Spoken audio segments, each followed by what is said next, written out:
अब हम इस चैप्टर की अकाउंटिंग की तरफ बढ़ते हैं थोड़ा। अभी भी प्रॉपर अकाउंटिंग स्टार्ट नहीं कर रहे हैं, लेकिन अकाउंटिंग होती कैसी है, यानी कैसे जनरल एंट्री की जाती हैं कंपनी में शेयर कैपिटल के लिए। तो जैसा कि हमने पढ़ा कि हम पैसे को कई स्टेजेस में ले सकते हैं। हमारी इच्छा हो तो हम एक साथ भी ले सकते हैं, और हमारी इच्छा है तो हम स्टेजेस में ले सकते हैं। तो हर स्टेज की एंट्री होती है। तो कैसे की जाती है? सबसे पहली स्टेज होती है एप्लीकेशन। इस स्टेज में हम प्रोस्पेक्टस इशू करके पब्लिक से कहते हैं कि अगर आपको हमारे यहाँ इन्वेस्ट करना है तो इन्वेस्ट कीजिए। उसके लिए उनको एक एप्लीकेशन फॉर्म भरना पड़ता है, जिसमें वो अपना नाम, अपना एड्रेस, सारी जानकारी अपने बारे में देते हैं, और फिर वो बताते हैं कि हम आपसे कितने शेयर ख़रीदना चाहते हैं, और उसके साथ एक अमाउंट उनसे मांग ली जाती है जिसे कहते हैं एप्लीकेशन मनी। अगर वो अमाउंट हम ना मांगे तो ऐसी बहुत सी एप्लीकेशन आ जाएंगी जो हमसे शेयर नहीं भी खरीदना चाहते, तब भी वो अप्लाई कर लेते हैं और बाद में पैसे देने को मना कर देंगे। तो इन फॉर्मेलिटीज़ से बचने के लिए हम उन एप्लीकेशन के साथ ही पैसा मंगा लेते हैं। अब ये कंपनी की चॉइस होती है कि वो एप्लीकेशन के साथ पूरा पैसा मंगाए या उसका एक पार्ट पेमेंट ले। The amount of money paid with the various installment represent the contribution to share capital। और वो शेयर कैपिटल में क्रेडिट होना चाहिए। अगर हमारे पास पैसा आता है शेयर कैपिटल के लिए तो हमें एंट्री करनी चाहिए bank account debit to share capital. लेकिन हम डायरेक्टली ऐसा नहीं करते। हम हर स्टेज का एक अलग अकाउंट ओपन करते हैं और फिर उस अकाउंट से अमाउंट शेयर कैपिटल में ट्रांसफ़र करते हैं। उसका रीज़न है, अभी हम डिस्कस करेंगे। All money received along with the application is deposited with a scheduled bank in a separate account opened for this purpose only। इसका एक नाम रखा जाता है एस्क्रो अकाउंट। कंपनी इस पैसे को हाथ नहीं लगा सकती है। और जब ये पैसा रिसीव होता है तो हम एंट्री करते हैं bank account debit to share application account. ये पहली स्टेज का नाम हो गया, शेयर एप्लीकेशन अकाउंट। दूसरी इम्पॉर्टेंट चीज़ आगे भी ये बताया जाएगा आगे की वीडियो में कि अगर ये इक्विटी शेयर्स हैं तो आपको लिखना है इक्विटी शेयर एप्लीकेशन। अगर ये प्रेफरेंस शेयर्स हैं तो आपको लिखना है प्रेफरेंस शेयर एप्लीकेशन।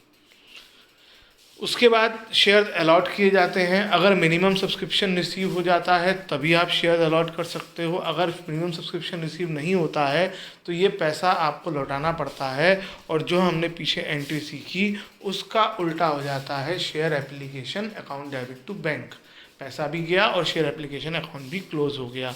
लेकिन जब मिनिमम सब्सक्रिप्शन रिसीव हो जाता है तो हम शेयर होल्डर के साथ एक कॉन्ट्रैक्ट बना देते हैं, उनको एक लेटर इशू कर देते हैं, हमने आपको इतने शेयर इशू कर दिए हैं।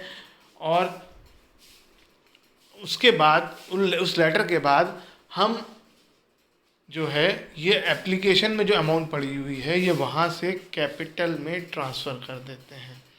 तो एंट्री होती है शेयर एप्लीकेशन अकाउंट डेबिट करके उसे क्लोज़ कर देते हैं और शेयर कैपिटल को बढ़ा देते हैं। जनरली एक और प्रोसीजर होता है कि जब हम शेयर अलॉट कर रहे होते हैं तो क्योंकि हम लेटर इशू कर ही रहे हैं तो हम शेयर होल्डर से एक अमाउंट की डिमांड और कर देते हैं, जो मैंने पहले भी वीडियो में बताया, उसे कहते हैं अलॉटमेंट मनी। तो अलॉटमेंट मनी जब हम उन शेयर होल्डर से मांगते हैं तो हम एंट्री करते हैं share allotment account debit to share capital. यानी हमने शेयर होल्डर से कहा है कि आप हमें 20 दिन के अंदर, 15 दिन के अंदर इतना रुपया पर शेयर जितने आपको हमने दिए हैं भेज दो। जब वो भेजेंगे तो bank account debit to share allotment account. देखो हमने उसे कहा था कि 15 दिन के अंदर भेज दो, तो हम 15 दिन बाद बैंक में जाके चेक करेंगे कितनी अमाउंट आ गई और तब ये एंट्री कर देंगे। हमें कभी हर दिन थोड़ी थोड़ी अमाउंट आती रहेगी, हम बार बार एंट्री नहीं करेंगे, हम एक ही बार एंट्री कर देंगे bank account debit to share allotment account.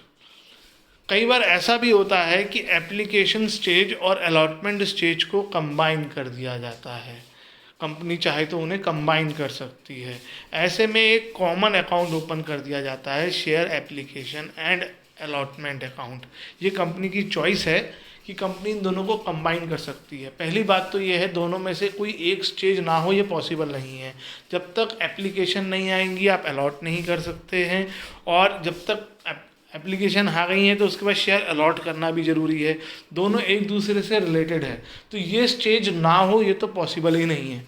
अगर एप्लीकेशन है और अलॉटमेंट नहीं है तो इसका मतलब एप्लीकेशन और अलॉटमेंट कंबाइन हो गई हैं। एप्लीकेशन के साथ साथ ही हम अलॉटमेंट कर रहे हैं। ऐसा नहीं हो सकता कि एप्लीकेशन ना हो और ऐसा नहीं हो सकता कि अलॉटमेंट ना हो।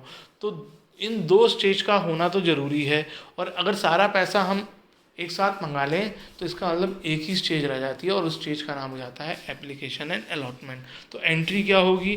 पहली एंट्री हमें एप्लीकेशन का पैसा रिसीव होगा, तब हम एंट्री करेंगे bank account debit to share application and allotment account. दूसरा हम ट्रांसफ़र करने की एंट्री कर देंगे, और यानी हमने एक तरह से एप्लीकेशन और अलॉटमेंट की एंट्री कंबाइन कर दी।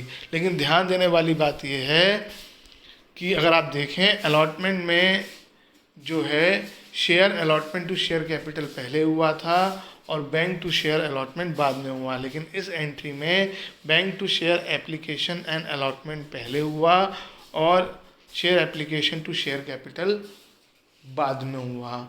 अगर आप देखेंगे आगे भी हम जनरल एंट्री पढ़ रहे हैं तो बेसिकली दो ही एंट्री चल रही हैं। एक चल रही है, एक एंट्री है share application to share capital या share allotment to share capital, यानी डेबिट में स्टेज का नाम आएगा और क्रेडिट में शेयर कैपिटल आएगा। दूसरी एंट्री चल रही है bank account debit to share application या bank account debit to share allotment. Bank के साथ अपोजिट साइड में स्टेज का नाम आ रहा है, तो एक तरफ स्टेज का नाम आता है, दूसरी तरफ बैंक या शेयर कैपिटल आता है।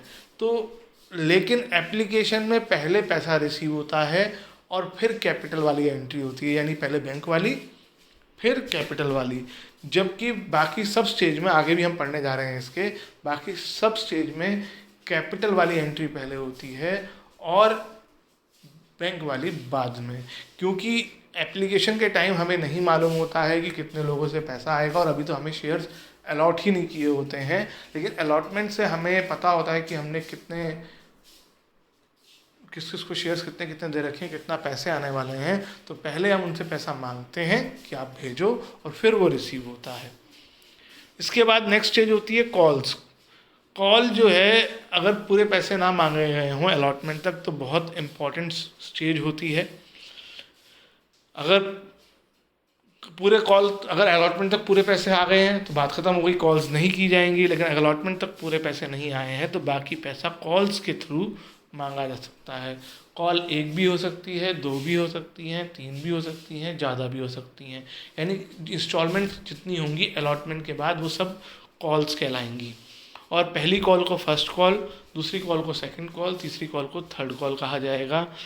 उसने कहा है कि it is also possible that the timing of payment of calls is determined at the time of issue of share. जब पहली बार आपने शेयर इशू करे हो उसी टाइम हो सकता है आप टाइम सेट कर दो कि आज ओके मान लो 1 सितंबर को मैंने शेयर इशू करे, तो मैंने उसमें लिख दिया कि भाई मैं 1 अक्टूबर को तो शेयर अलॉट करूँगा, फिर 1 अप्रैल 2021 में आपसे फर्स्ट कॉल करूँगा और 31 दिसंबर 21 में आपसे सेकंड कॉल करूँगा। तो पहले से भी आप डिसाइड कर सकते हो प्रॉस्पेक्टस में, या ये आप बाद में भी मांग सकते हो।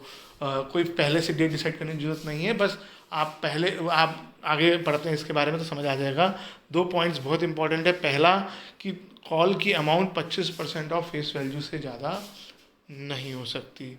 दूसरा, 2 कॉल्स के बीच में एटलीस्ट 1 मंथ का टाइम होना चाहिए।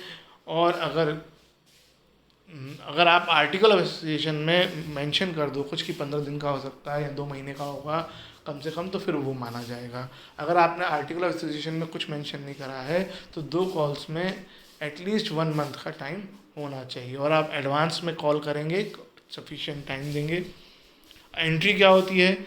जब आप कॉल करते हो, पब्लिक से मांगते हो, तो एंट्री होती है share call account debit to share capital. अगर फर्स्ट कॉल होगी तो शेयर फर्स्ट कॉल लिखना पड़ेगा, शेयर सेकंड कॉल होगी तो शेयर सेकंड कॉल लिखना पड़ेगा। और जब पैसा रिसीव होगा तो bank account debit to share call account. जैसे अलॉटमेंट में पहले कैपिटल वाली एंट्री हुई थी और बाद में बैंक वाली, यहाँ पर भी ऐसा है, सिर्फ एप्लीकेशन में उल्टा होता है। बाकी सब जगह पहले कैपिटल वाली एंट्री होती है और फिर बैंक वाली एंट्री। जो रटना चाहते हैं उनके लिए हैं। अब ये इंपॉर्टेंट चीज़, द वर्ड्स फर्स्ट, सेकंड और third must be added between share and call. ये कंपलसरी है, जोन सी भी कॉल है शेयर और कॉल के बीच में उस कॉल का नंबर लिखा होना चाहिए। ये मैंने कॉमन एंट्रीज आपको लिख कर दे दी हैं। अगर फर्स्ट कॉल है तो शेयर फर्स्ट कॉल लिखा जाएगा, पहली एंट्री में भी, दूसरी एंट्री में भी, सेकंड है तो सेकंड, थर्ड है तो थर्ड। इन्होंने एग्जाम्पल भी दिया हुआ है कि for example in case of first call it will be termed as first share first call account. एक बात इन्होंने और कही है जो मैंने पहले भी बताई थी, another point to be noted is that the word and final will also be added to the last call। जो भी आखिरी कॉल होगी, मान लेते हैं सेकंड आखिरी कॉल है तो share second and final call, ये कंपलसरी है। एक तो जो कॉल का नंबर उस शेयर और कॉल के बीच में लिखना, और दूसरा एंड फाइनल आखिरी कॉल के साथ लिखना कि इसके बाद कंपनी और पैसा नहीं मांगेगी। जब मान लो 10 रुपये का शेयर है तो जहाँ पे 10 रुपये मांगने ख़त्म हो गए वहाँ पर एंड फाइनल लगाना कंपलसरी है।